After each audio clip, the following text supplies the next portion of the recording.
A special thank you to Glenn Kramer, Mark Ware, Byron Colley, Steve Dix, Bill Schreiber, Christopher Hunt, Felix Rodriguez, James Rogers, Norman Fair, Daniel Mayer, Kyle Sarpolis, Leland Lampkins, Lonnie Meisner, Michael Douglas, Paul Wood, Michael Scott, Samuel Draney, and Tom Champion.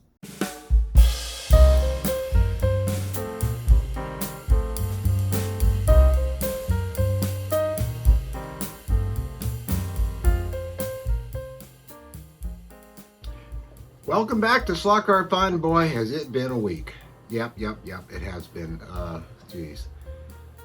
This entire week has been so busy, and in fact, Saturday I had to get 5 in the morning and go out to a very cold launch site to be with a TARC team from the local high school who needed my help because in order to enter a TARC team rocket contest, you have to have a National Association of Rocketry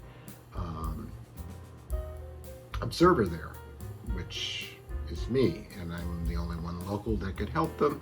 And I have to make sure that the flights they make are on the up and level. And so for Saturday morning from 5 a.m. and then out to the site and 40 degrees and farmland and then rushing back over to the local airport to help with the Experimental Aircraft Association's Young Eagles program, which is where they indoctrinate, get kids involved in aviation because we desperately need pilots and we need kids to get involved in aerospace so we don't have problems in the future. And that's easily done when you stick them in an airplane and then tell them that they can control the plane. You give them the stick or yoke, depending on the plane they're in, and they were in a myriad of different planes. J3 Cubs, RB4s, a number of different Cessnas, a bunch of different stuff. A wonderful airport. So we were over there. They Experimental Aircraft Association and Barbara Filkin asked us to get involved and represent the Ventura Rocketeers, which is a section of the National Association of Rocketry, which Mary and I started 3 years ago and finally have in full swing with members. And we're doing the same things. We're getting kids involved in rocketry, which eventually, as it has in the past, led to a number of careers in aerospace. So we're trying to pay it forward, and we're trying to make sure that they take an interest in this. Likewise, we'd like them to take an interest in racing and slot cars because they're very, most of the people I know that are aviators like myself, they own an airplane and they own a sports car and they're gearheads and they also like slot cars, and so they kind of all are together. So I'm going to work on the slot car part next, but yeah, so I did that, and then I did it again on Saturday. Then I did it again this morning. Got up at 5 o'clock on a Sunday, which is not the funnest thing to do. But then again, back out to the site because some of them didn't qualify because there were some problems with the rockets. They fixed that out, and I'm happy to say they did qualify today. So then I went from there directly over to my flying field, trying to keep my eyes open, and got some flights in on a P-51 and a very large model aircraft with a 93-inch span called a Sinbad. And then I came home, and here I am. And it's 2 o'clock on Sunday. So it's been. Well, are you bored yet? I am. I'm bored myself. So let's get on to Slot Car Fun. Fun! Yes, it is fun. Well, next Saturday, I'm going to Electric Dreams. Finally. 12 years I've been buying from these people and racing with some of them at the local races, but I never get to Electric Dreams. And I had people say to me, oh God, I die to go to that place, and you're only an hour or so away. You should be down there. Well, here I go. Saturday, I'm getting up at 5 a.m. It's about an hour and 10-minute drive, actually. And I'm going to drive from Ventura down to El Segundo and go there and race in a team race with my local club, the Far Out Slot Car Club, which of course was founded by our dear leader, Stephen Farr Jones. There he is now. Don't blink. So that I'm looking forward to that. We're racing 1/24 scale slot cars for a change, which is kind of cool because I haven't raced 1/24 scale cars in a long, long time. They're providing the cars, and the cars that we're running are BRMs, and we'll be running the Alfa Romeos, the Ford Escorts, and the BMW 2002s. We're not allowed to run our own cars. They provide the cars. So, okay, so I hope you guys got those things tuned up well. But I'm going to cover that on video. Isn't that well? So I'm not racing and the other teams are racing. I'll be able to show some of that action and show you around slot car fun. Slot car fun. It is slot car fun there. Electric Dreams, where most of my cars and equipment and tools and grease and oil and spacers and brushes all come from. They're great people to deal with. So I'm going to take a look at one of my latest cars I got because I'm trying to get all the cars that we race, so I don't have to use loaners in our classes of cars we race in the Far Out Slot Car Club, created by our lovely leader, Stephen Farr Jones. There he is again. Okay, so yes, and the latest one is not my typical kind of car that I would go for, but I had choices and I picked that one over the Alfa Romeo, and we'll look at that in a second. And also we're going to look at the 60s era 1/24 scale rust kit powered Lotus 40 that I'm finally getting back to and working on. So let's take a look. So there's the car I just got, and I've been tuning it. First thing I did is change the brushes. Now, Scalextric, Slot-it brushes, you'd think they'd have their brushes, the type that I use that you purchase in the little plastic thing, would be as soft and nice as the ones that are also on this car since it's slotted, but they are a little different. I found them to be a little stiffer, and so I changed to the softer copper. Made a huge difference. Of course, the other thing I did is Richard Rodriguez, hey Richard, and Eddie both gave me tips on tuning, but Richard talked about this one in detail, and thank you for that, Richard, because I was able to do 90% of the things you told me to do. I trued the tires, I did all this different stuff, and this car runs fabulous. I'll show you how that runs in a minute. Then, this. I think we've talked about this car before, and I know I have, and of course, this is all original. Even the tires, okay? The spacers, everything on this car except the brushes, which need to be replaced pretty soon, including the slot guide, which you can see in there, are all original 1960s, the kind of stuff I used to race as a kid. And of course, the rust kit motors we loved, and if you look at the condition it's in still, it's amazing. I mean, this thing's like almost 60 years old, or maybe it is 60 years old. And look at the wire. It's stiff. It's not the kind of stuff we use now, the silicone insulation. In fact, there's looks like speaker wire on that one. And who knows who owned this before. I got this at an estate box, which was given to me by my local hobby shop. Vern Morseman gave me this car. They were all in a box, quite a few of them. I have another one too, which is here somewhere, but we're not going to talk about that one much. I don't even know where it went. And these are not all my cars, but I don't know where the other one is.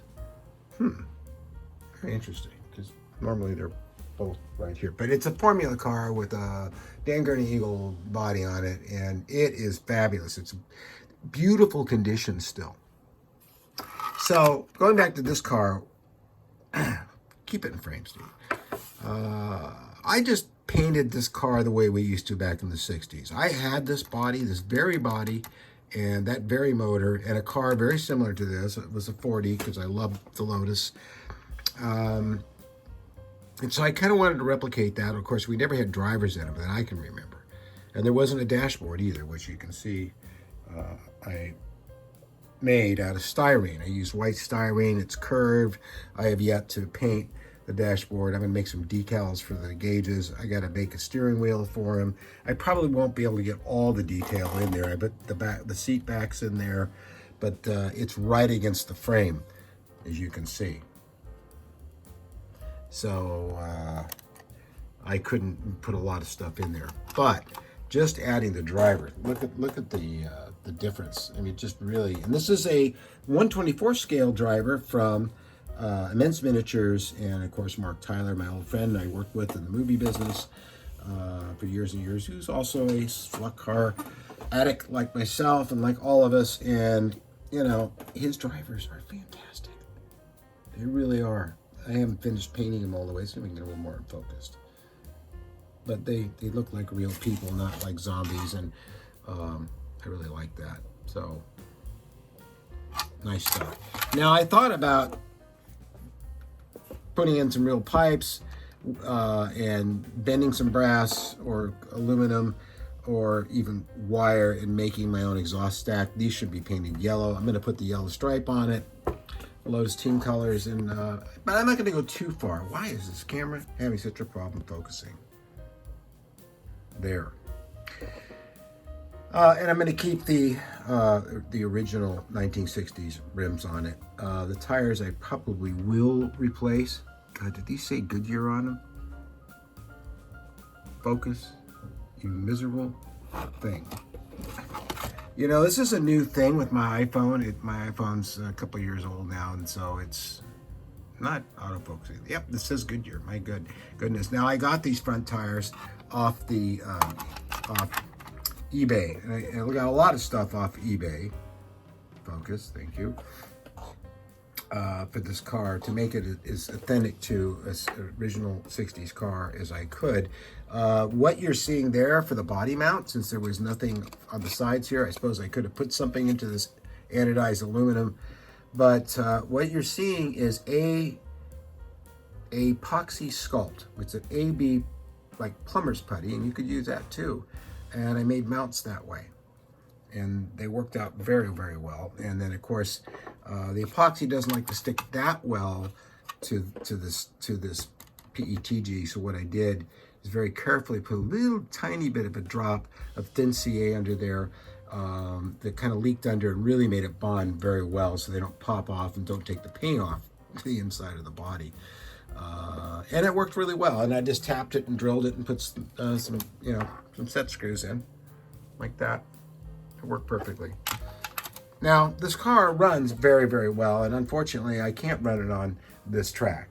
But I will attempt to at least get it part of the way around the track so you can see it run. Yes, I am going to put headlights in. These are open in there, so I'll be able to do that. And I think I'm going to stick a couple of LEDs back there for tail lights, which will be really, really cool. Because we did put lights in them back then. I put lights in my cars back then. So let's run this. Okay. We'll start back at the beginning of the straightaway before I run out of room down there. Okay. So here we go. You horrible, iPhones are so overrated, I think. Here we go. Yes, we go. All right, here we go. Just taking it easy. Oh, come on. You totally made it. Oh, I see. Because it's stuff on that. So, and that's about as far as I'm going to get, because then if I don't dare open this thing up, because it does have a fair amount of power still after all these years. And I'll try to show you that. So yes. There you go. But see, then it hits that, and as far as it'll go, because it's just simply too wide. But the car runs very smooth and very well. So that's a good thing. And I'm just really excited about working on this car. It's just taking me back to the days when I used to race 124th at the commercial tracks before they all disappeared. And I discovered girls and other things, and Hollywood and movies and all that. And all my slot car stuff went somewhere. My mom probably tossed it. It's a sad story that I'm sure a lot of you can relate to, but lo and behold, we are back. So, and boy, am I enjoying reading Eddie's book. So let's look at this car next. So again, it's a Skyline. It's slotted, and it didn't take long to tune it up. The tires are very nice. Everything's very nice on this car. It's typical plastic wheels in the front, aluminum in the back, if this thing ever decides to focus. You know, I'm not quite sure why it's doing that. There's some reason that I'm not finding. But, you know, if I tap, there, now you can see it. You can clearly see that those are, right? That they're aluminum with grub screws. So, motor pod. This is annoying. Motor pod. This is interesting, this exhaust here. It's very close to the track. But the car runs really well. And it's not only that, I mean, it's typical of Slot. I mean, it is pretty, okay? You know, it's a Nissan sort of sedan, but it's very sporty.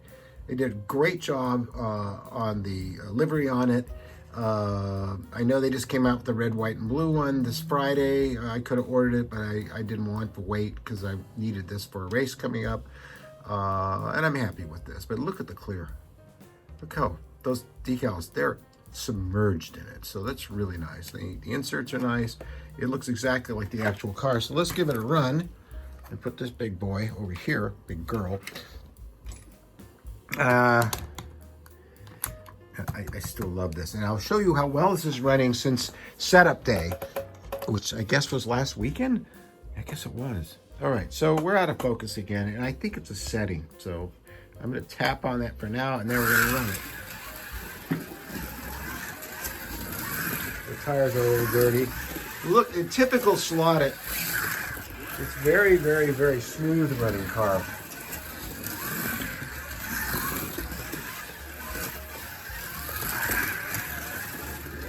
I'm not going very fast. The car is not very fast, and that's fine. That's how it is for this class. So that is just cool. I'm very happy with that car. Very, very happy. I don't think I've ever been disappointed by a slotted car. Have you? I don't know. Yours may vary. Going back to actually it's a BRM BMW 1/32 scale. That's what I've found, but it's also called Revo Slot. And so the same people make it, and it's a gorgeous car. And I'm tempted to get the 1/24 scale because it's just so cool. I can't run it here, but I do have a lot of tracks I can get to and run it on. So this used to make noise. It's still noisy, but it used to make a noise, and that's because the tires are out around and all things I spoke of. But it is really performing well now. I'm all ready for the race at Richards on the 15th of April. I'm looking forward to racing on his track. I've never been to his track before. It's a really nice track, and you can see it if you go to the Far Out slotcarclub.com. Or maybe, let me double check that.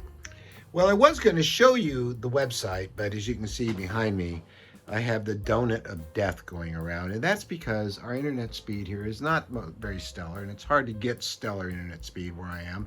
And although it's not that bad, if you're uploading a video to YouTube, it tends to slow things down, it's uploading it pretty fast.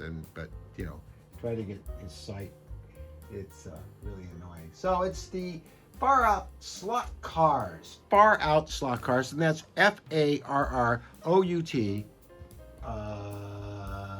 slotcars.com. So obviously Steven has his own server, and if you go there, you can see all the tracks that the various members have.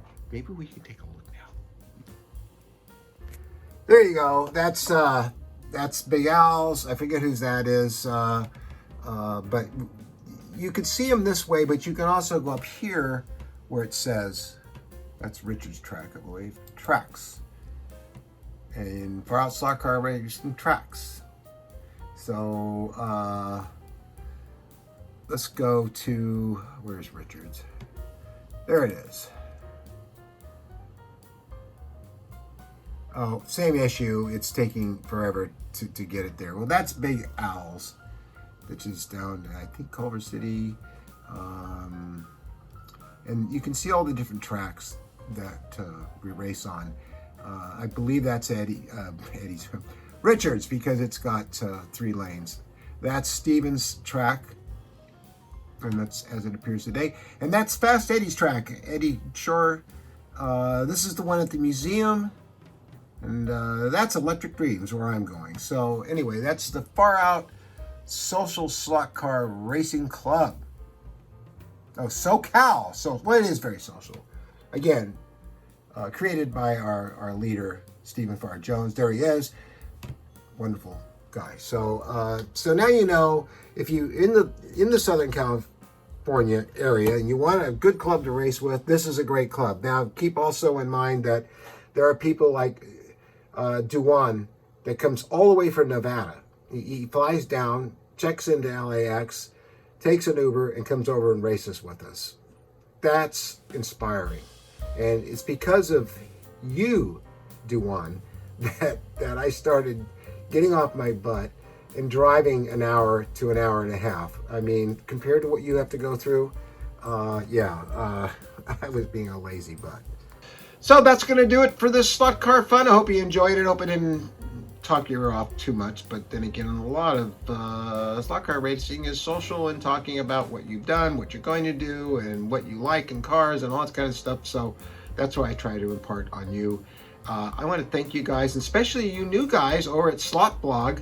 Yeah, I'm over there now. I was a member for quite a while, but didn't post there much. And then when I started reading Eddie's book and realized where he got so much of his details and so much of his information from about the history of slot car racing, especially in Southern California, as well as the rest of the United States and the world, I started realizing that was a valuable resource and a good place to be with a lot of like-minded people who have a long history of working in the slot car business as people who create cars, as people who are race drivers, and hobbyists going back to the 60s, which I'm proud to be one of. So slotblog.com, I think it is. I'll put up a link somewhere right in here.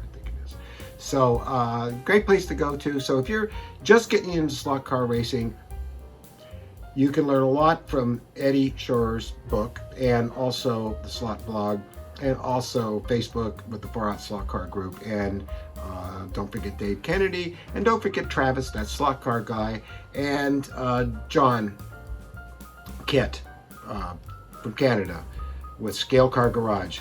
There's many, and I hate not to mention everybody, but these three guys are the people who I've learned a great deal from, and Harry Weiss. So check those guys out. And that's Harry Weiss, which is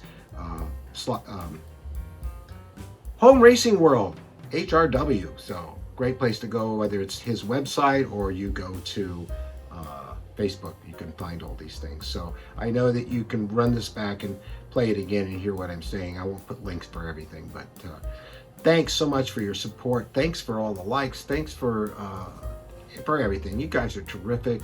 I love doing this because I love the hobby just like you do. So we'll see you next week.